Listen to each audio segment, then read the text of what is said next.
Hello, everyone. Uh, as I promised, I'm going to talk about my books and my writing uh, today.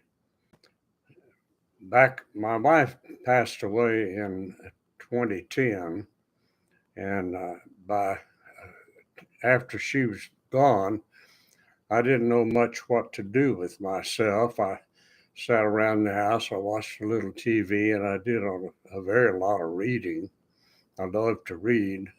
Probably read 2 or 3 books a week uh, at that time. And anyway, my oldest son suggested that I start writing and that I write my autobiography, which I did, and I have promoted that. It's called Oops, and it's on Amazon for about $6.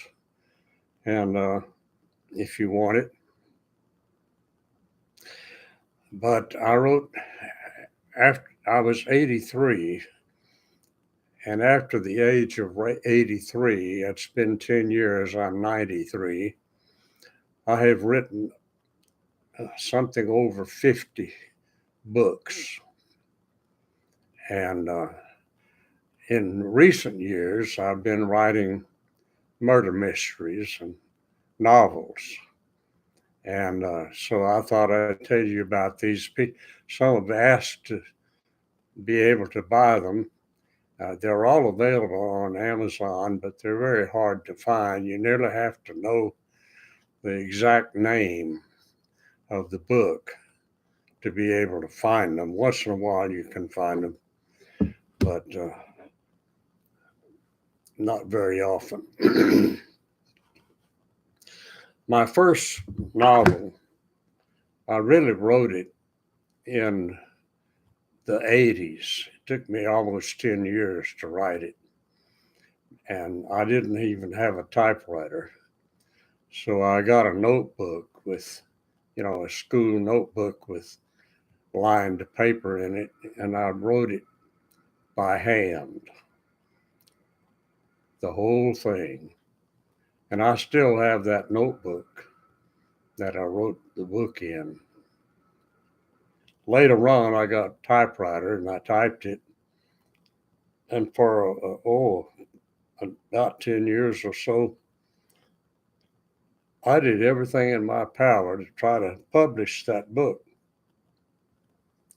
In those days, you had to have uh, an agent, and I couldn't find an agent. I went to writers' conferences. I met a lot of agents, and I met some publishers at that time, but I never could get anybody to take my book.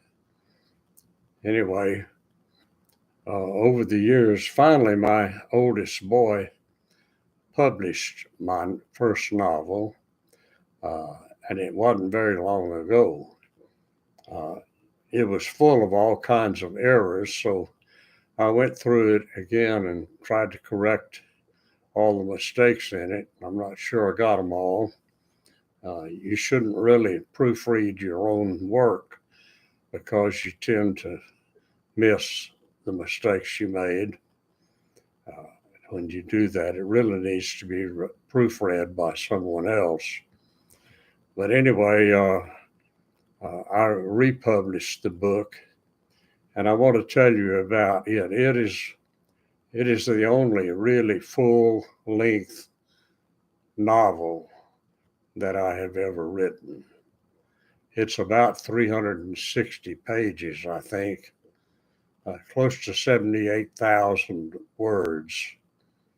And to be a novel, a full length novel, it has to have more than 50,000 words. That's the general rule.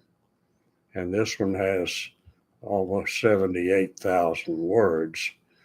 The rest of my novels have 50,000 words or less, and they're really referred to as novellas. Uh, but I have 6 or 7 of those that I've written as well. But I'll tell you, I want to tell you the names and how to get them if you want. They're all very cheap. I published them where they're almost at cost. My royalties are just a few cents, whatever it took to satisfy Amazon that I was getting a royalty because I wanted people to buy it. And I didn't really want to make any money off of the books. I didn't need to do that. But anyway, the first one I want to tell you about is this one. I don't know if you can read that. It's called the Megiddo Alliance. Uh, it's got the main character is Dan Good. Uh, he uh, he's a character I made up, and Dan is 6'9", and if you think that's really silly to write a book and have a character that tall, there's a man that lives in this facility that's 6'8". I've met a couple of basketball players and others that were over 7 feet, 7 feet 2. But my best friend, when I lived in Florida for 5 years, and my best friend in Florida was 6'9", and so I know quite a bit about being tall. I think I had a cousin that was way over probably 6'6" or so. But anyway, he's a very tall man. He's an ex-CIA agent, retired, and has built his own uh, private detective agency in Dallas. I'm a Texan, live in the Dallas area. And so he's my character. I enjoy creativity. I can no longer paint or draw. I sing a little bit, not very good, but then I write books, mainly because I enjoy doing it. It's just something to keep me occupied, keep me out of the pool hall. And I love to write, make up stories and situations and characters. And it takes a great deal of research uh, to write novels. You have to learn about things you have no idea about, do a lot of studying and reading and research. You have to have the background you need. And when you read my book, The Megiddo Alliance, it's set in Israel. And if you read that book, you would think that I have been to Israel and knew it like the back of my hand. I did that much research. I named streets and what you could see on those streets, all kinds of detail about Israel, and I've never been there. Uh, I know quite a bit about it because uh, it's biblical, and I know quite a lot about the Bible, but that's another story. Uh, Megiddo is a city in northeastern Israel. It's still there. It's what they call a tell. It's a dig.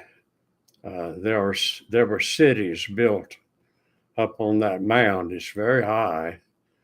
That mound is, and Megiddo sits on top of that.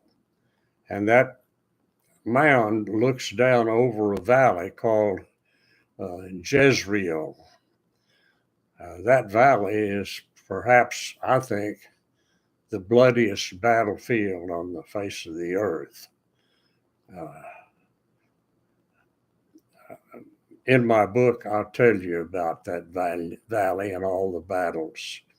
I won't go into that now, but Anyway, that mound, there was a great city built up there. It was a fortress to defend Israel, and it has been used as a fortress for many nations. Certainly, Rome used it when they conquered the world, and that was part of that's where they conquered that part of the world, is from Megiddo. And it's when it was first used as a city, there was no way up on top of it except little goat trails, or mountain goats would go up, and people would go up those goat trails to get up to the top of it. It was a very difficult climb.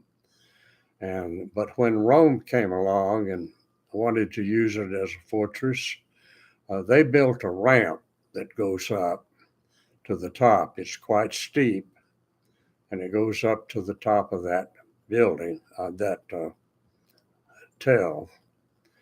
And so I tell this story is set in 1984 or 5, and the reason for that is in those days Israel so dominated, they had taken that area in 1948, taken it back. Israel did. The Zionists went there and conquered the land and threw the Palestinians out in 1948. And in the early 1980s or mid 1980s, they so dominated that territory that on Temple Mount, where Solomon's temple used to sit,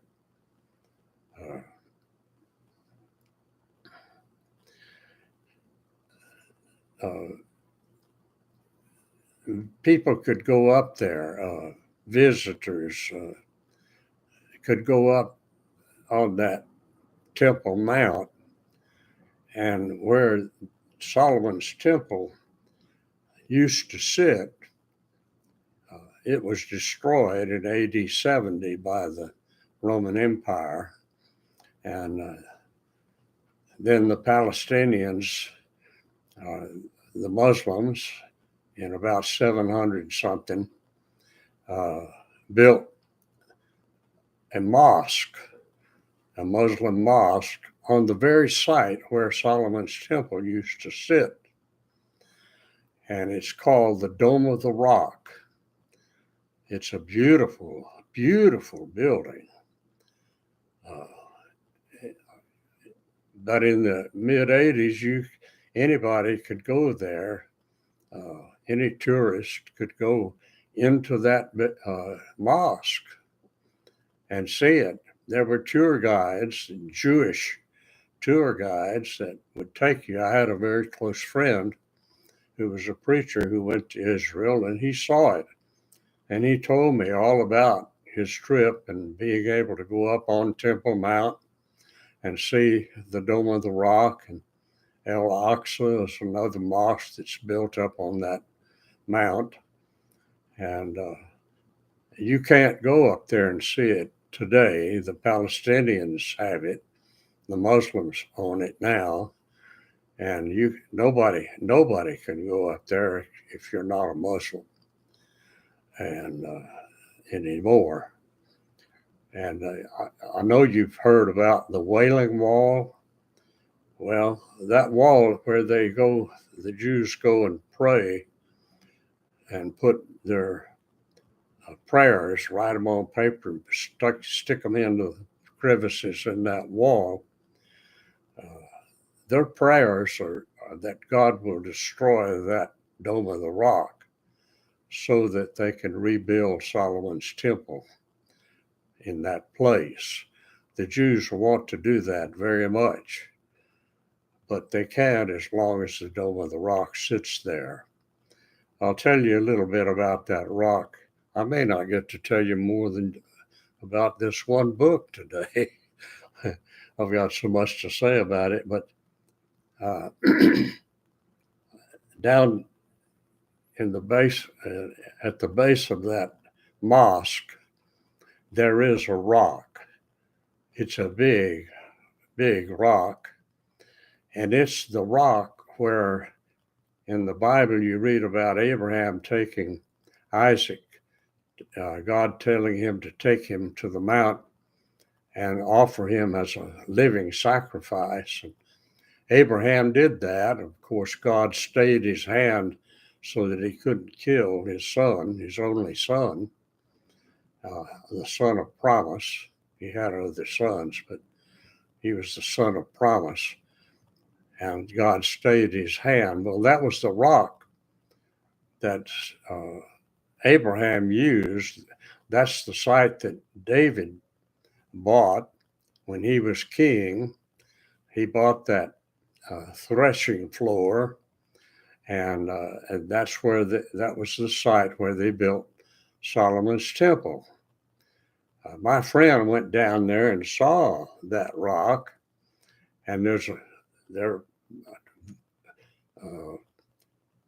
you can't get close to it. They've got a barrier because people were chipping little pieces off of that rock back in the mid 80s.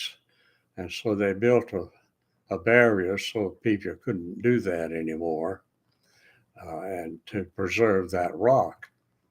And that rock is also the site where the Muslims say that Muhammad rode a white horse off of that rock up into heaven. And that's why they call it the Dome of the Rock. And it's the third most sacred mosque of the Muslims.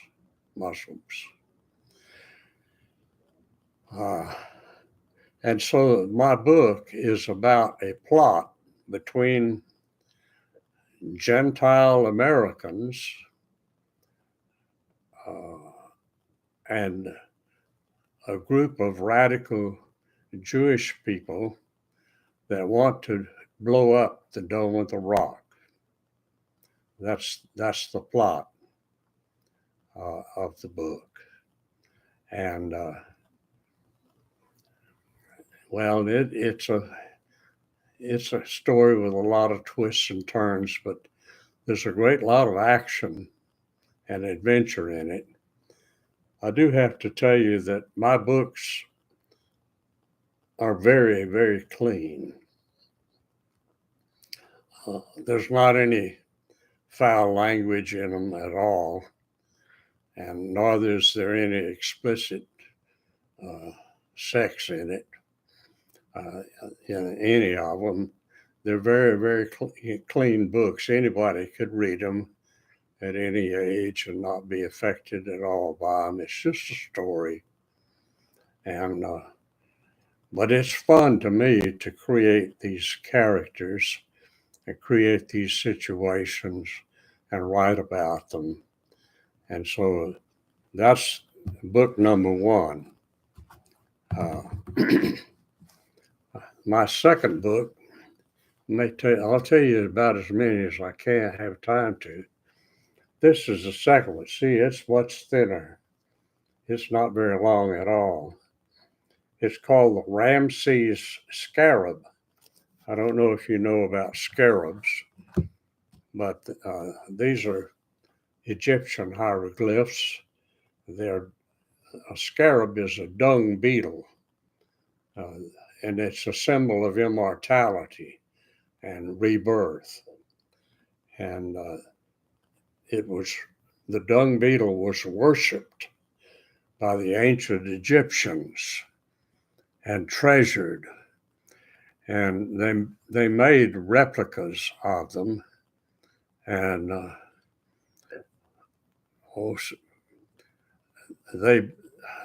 some of those are decorated, made from gold and have jewels on them. You can buy scarabs for around $8 or $10, but they're very plain and simple. But the ones that have jewels on them are pretty expensive. Some of them around $1,000 or so. Well, my concept, my idea for this book was that Ramses II wanted to, the pharaohs in those tombs, in those pyramids, where they're buried, they also take with them, when they're buried in there, many treasures that they had in life. And they take those treasures, they think, to the afterlife. And so those places, they're filled with jewels and all kind of precious things. And through the years, they've been stolen. Pyramids were broken into from the very beginning, and the artifacts were stolen out of them ever since the first one was built. And so that's what happened to a lot of these. But Ramses II decided that he wanted to take in his afterlife a scarab, and he wanted a big one, about 6 or 8 inches long and about, and it's a big solid piece of gold.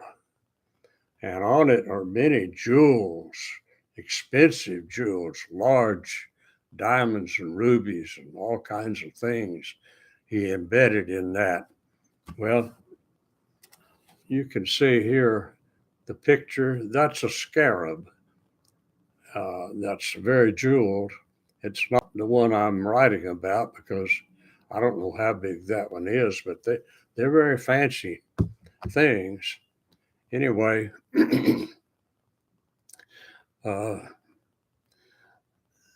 this jewel was stolen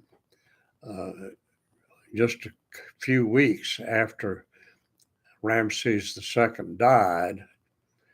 And Ramses had that placed on his chest in his sarcophagus. And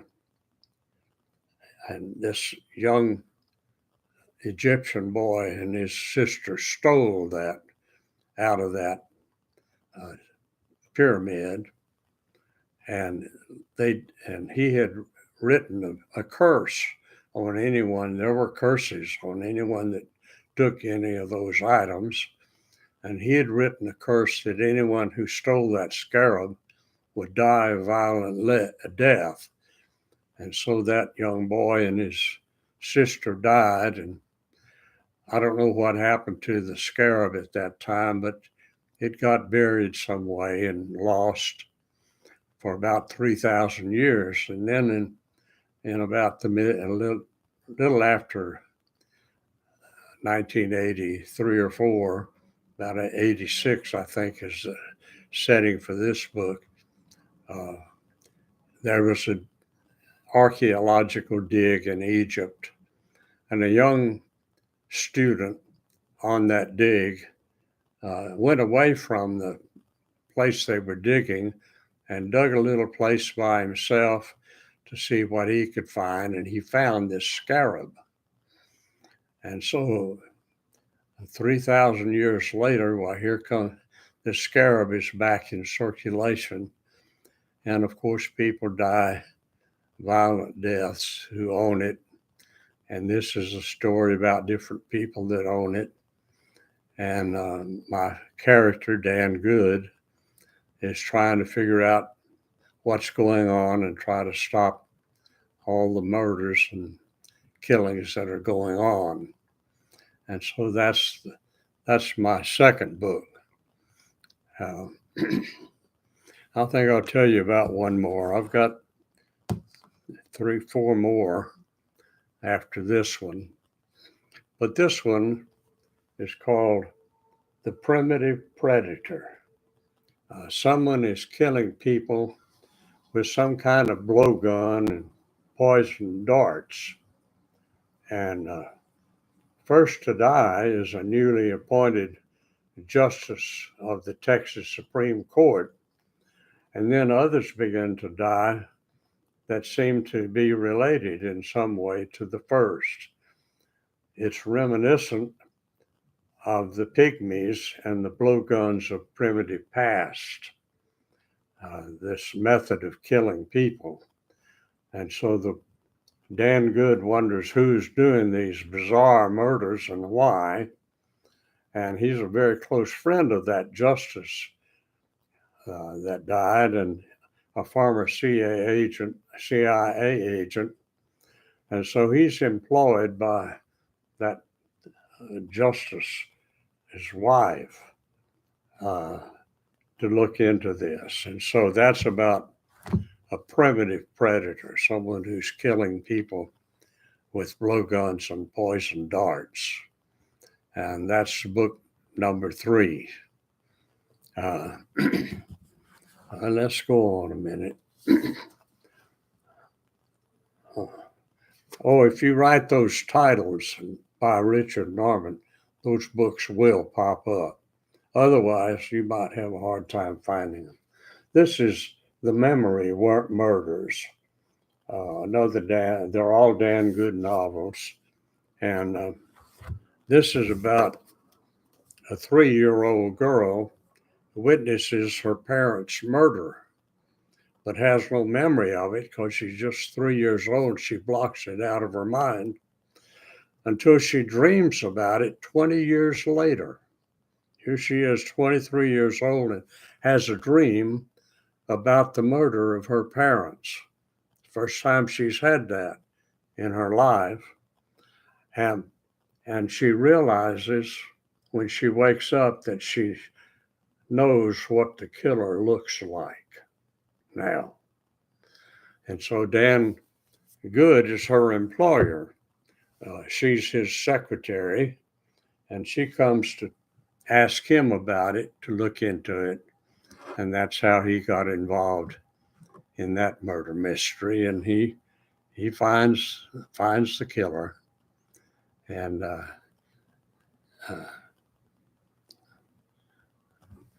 let's just go ahead and do them all. This one is The Kidnapped Prodgy. I think I misspelled prodigy on the cover. We corrected it later. But a piano prodigy who made her debut at Carnegie Hall at the age of 13, now 19 years old, was jogging in Rock Creek Park in the Washington, D.C. area when she was kidnapped. Her abductors took her to Germany. Her parents asked Dan Good, their longtime neighbor, who owned the largest private detective agency in Texas, to find their daughter. And this kidnapping was bizarre in that the prodigy was never harmed or molested in any way. Why? Why was she kidnapped and taken to Germany? I had to do some research about Germany. You have to do research about all of these places. And then this one is called The Vanished Victim. A commercial artist, which I used to be, working late one night, looks out his window to witness a murder. After beating a woman to death, the killer looks up and locks eyes with the artist. And he makes a gun gesture and points at him like he's shooting him. And the artist calls the police, but when they arrive, there's no sign of a murder at all. There's no trace of it anywhere. But he knows it happens. And this artist is married to the Dan Good's secretary. And that's how he gets into that mess as well. And then I wrote a little bitty book called Get Rich Quick. It's not a book about finances. You'd get dirt poor if you followed my advice. But this is about a cop whose name is Richard Quick, and they call him Rich Quick. And he solves the murder of his best friend, but it's just a little short thing. And it just was a little fun thing to write. I write other books. I wrote my autobiography. I've been promoting that. I also wrote a commentary on the book of Revelation, and you can get that on Amazon. All of these books are probably $5 or $6 or less. They're not expensive at all. But anyway, I thought I'd tell you about my books and my writing today. And I have maybe one or two more of these streams I plan to do. If you like them, I'll try to do them every once in a while. But that's my end of the story today. And if you're interested, thank you for watching. I appreciate it very much.